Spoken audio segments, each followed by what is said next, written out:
Hi, welcome back to my channel. ತುಂಬ ದಿನದ ನಂತರ ಮತ್ತೆ ವೀಡಿಯೋ ಮಾಡ್ತಾಯಿದ್ದೀನಿ. ಇವತ್ತು ಬೇರೆ ಯಾವುದೋ ಕೆಲಸಕ್ಕೆ ಹೋಗಿದ್ದು. ಆ್ಯಕ್ಚುಲಿ ನಾವು ಬೇರೆ ಏನೋ ಮಾಡ್ಕೊಂಡು ಬಂದ್ವಿ. ಆ ಹೋಗಿದ್ದ ಕೆಲಸ ಏನೋ ಆಯಿತು. ಮತ್ತೆ ಬರುವಾಗ ಇನ್ನೊಂದು ಸಲ ಹೋಗ್ಬಿಟ್ಟು ಬರೋಣ ಅಂತ ಹೇಳಿದೆ. ನನ್ನ ಫ್ರೆಂಡ್ ಒಬ್ಬರು ಸಜೆಸ್ಟ್ ಮಾಡಿದರು, ಇಲ್ಲಿ ಹೋಗಿ ಬನ್ನಿ ಚೆನ್ನಾಗಿದೆ ಅಂತ. ಹೋಗಿದ್ದೆ, ಚೆನ್ನಾಗಿತ್ತು, ಖುಷಿ ಆಯಿತು. ನನ್ನ ಮಗನೂ ಕೂಡ ಹೇಳ್ತಾ ಇದ್ದ ಏನಾದರೂ ತಿನ್ನಬೇಕು ಅಂತ. ಅವನಿಗೆ ಇಲ್ಲಿ ಬಂದಿದ್ದಂತರೂ ಇನ್ನೂ ಖುಷಿ ಆಯಿತು. ಅವನ ಎಕ್ಸೈಟ್ಮೆಂಟ್ನ ನೋಡೋಕ್ಕಾಗ್ತಾ ಇರಲಿಲ್ಲ. ಸಿಕ್ಕಾಪಟ್ಟೆ ಖುಷಿಯಲ್ಲಿದ್ದ. ಅದನ್ನು ಹೇಳ್ತಾನೆ ಇದ್ದ, ಇವಾಗ ನೋಡಿ ಅವನೇನು ಹೇಳ್ತಾನೆ ಅಂತ.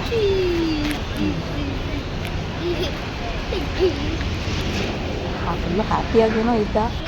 ಆಮೇಲೆ ಕೇಳಿದೆ ನಾನು, ಆದರೆ ಅದನ್ನು ಬರ್ತಾ ಇಲ್ವಲ್ಲ ಅಂತ ಸಿಕ್ಕಾಪಟ್ಟೆ ವೆಯ್ಟ್ ಮಾಡ್ತಾನೆ ಇದ್ದ. ಹೋಗ್ತಾನೆ ಬರ್ತಾನೆ ಕೊಡ್ಸಿಲ್ಲ ಅಂದಿದ್ದೀರ, ಹಂಗೆ ಹೋಗ್ತಾ ಇದ್ದ ಮನೆಗೆ. ಉಪವಾಸ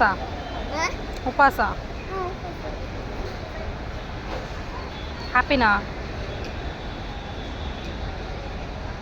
ಅವ್ನು ವೆಯ್ಟ್ ಮಾಡೋದಲ್ಲದೆ ಈ ಕಡೆ ನಾನು ವೆಯ್ಟ್ ಮಾಡೋ ಥರ ಮಾಡ್ದ. ಪದೇ ಪದೇ ಹೋಗ್ತಾಯಿದ್ದ ಬರ್ತಾಯಿದ್ದ. ನೋಡಿ ಸಾಕಾಯಿತು. ಅಲ್ಲಿ ಹೋಗಿ ನಿಂತ್ಕೋತಾ ಇದ್ದ. ಅವ್ರು ಕರೀತಾ ಇರಲಿಲ್ಲ.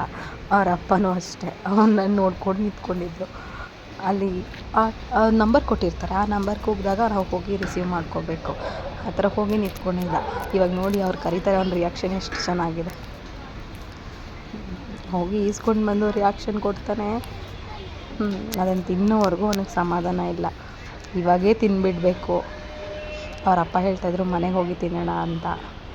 ನಾವೆಲ್ಲ ಇಲ್ಲೇ ತಿನ್ನೋಣ ಅಂತ ಹೇಳ್ತಾಯಿದ್ವಿ. ಕೊನೆಗೂ ಫೈನಲಾಗೂ ನಮ್ಮದೇ ನಡೀತು.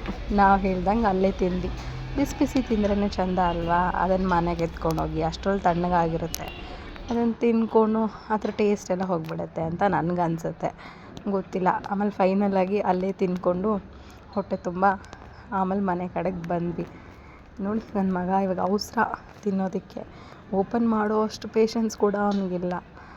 ನೋಡ್ಬಿಡ್ಬೇಕು, ಮುಟ್ಬಿಡ್ಬೇಕು, ತಿನ್ಬಿಡಬೇಕು. ಥರ ಎಲ್ಲ ಮಕ್ಕಳು ಅದೇ ಥರನೇ ಅಲ್ವಾ? ಚೆನ್ನಾಗಿತ್ತು. ನೋಡಿ ಒಂದ್ಸಲ ಟ್ರೈ ಮಾಡಿ, ಚೆನ್ನಾಗಿತ್ತು. ಇವ್ರನ್ನ ನೋಡಿ, ಉತ್ತರ ಕರ್ನಾಟಕದ ಸೈಡವರಂತೆ. ಅವ್ರಿಗೆ ಎಕ್ಸೈಟ್ಮೆಂಟ್ ಫುಲ್ಲು. ಅಯ್ಯೋ ನಮ್ಮ ಜೋಳದ ರೊಟ್ಟಿನೇ ಚೆನ್ನಾಗಿತ್ತು, ಏನೋ ಫಸ್ಟ್ ಟೈಮ್ ತಿಂತಾ ಇದ್ದಾರೇನೋ ಪಾಪ ಅವರು. ಫುಲ್ಲು ಖುಷಿಯಾಗಿದ್ದರು. ನನಗೆ ಖುಷಿ ಆಯಿತು ಅವ್ರನ್ನ ನೋಡಿ. ನಮ್ಮೂರು ಸೈಡವ್ರು ಬೇರೆ ಅಂತೆ. ಈ ಕಡೆಗೆ ಬಂದ್ವಿ. ಇಬ್ಬರು ಹೆಲ್ಮೆಟ್ ಬೇರೆ ಹಾಕಿಲ್ಲ. ಇವರು ಆಫೀಸಲ್ಲಿ ಮುಂಚೆ ಕೆಲಸ ಮಾಡಿದೆ ಅಂತ ತೋರಿಸ್ತಾ ಇದ್ರು. ಆಮೇಲೆ ಅವ್ರು ಹೇಳಿದ ಥರ ನೋಡಿಕೊಂಡು ಇಲ್ಲೇ ಕೆಲಸ ಮಾಡ್ತಾಯಿದ್ರಂತೆ ಅಂತೆಲ್ಲ ನೋಡ್ಕೊಂಡು ಇಲ್ಲೇ ಕೂತ್ಕೋತಾ ಇದ್ವಿ. ಇದೇ ರೋಡಲ್ಲಿ ನೋಡ್ಕೊಂಡು ಬರ್ತಾಯಿದ್ದೆ ಅಂತೆಲ್ಲ ಹೇಳ್ತಿದ್ರು. ಅದನ್ನೆಲ್ಲ ನೋಡಿಕೊಂಡು ಇನ್ನೇನು ನಮ್ಮ ಪಯಣ ಮನೆ ಕಡೆಗೆ. ಇವತ್ತಿನ ವಿಡಿಯೋ ಇಲ್ಲಿಗೆ ಎಂಡ್ ಮಾಡ್ತೀನಿ. ನೋಡಿ, ಇಷ್ಟ ಆದರೆ ಲೈಕ್ ಮಾಡಿ, ಸಬ್ಸ್ಕ್ರೈಬ್ ಮಾಡ್ಕೊಳ್ಳಿ, ಸಪೋರ್ಟ್ ಮಾಡಿ. Thank you so much.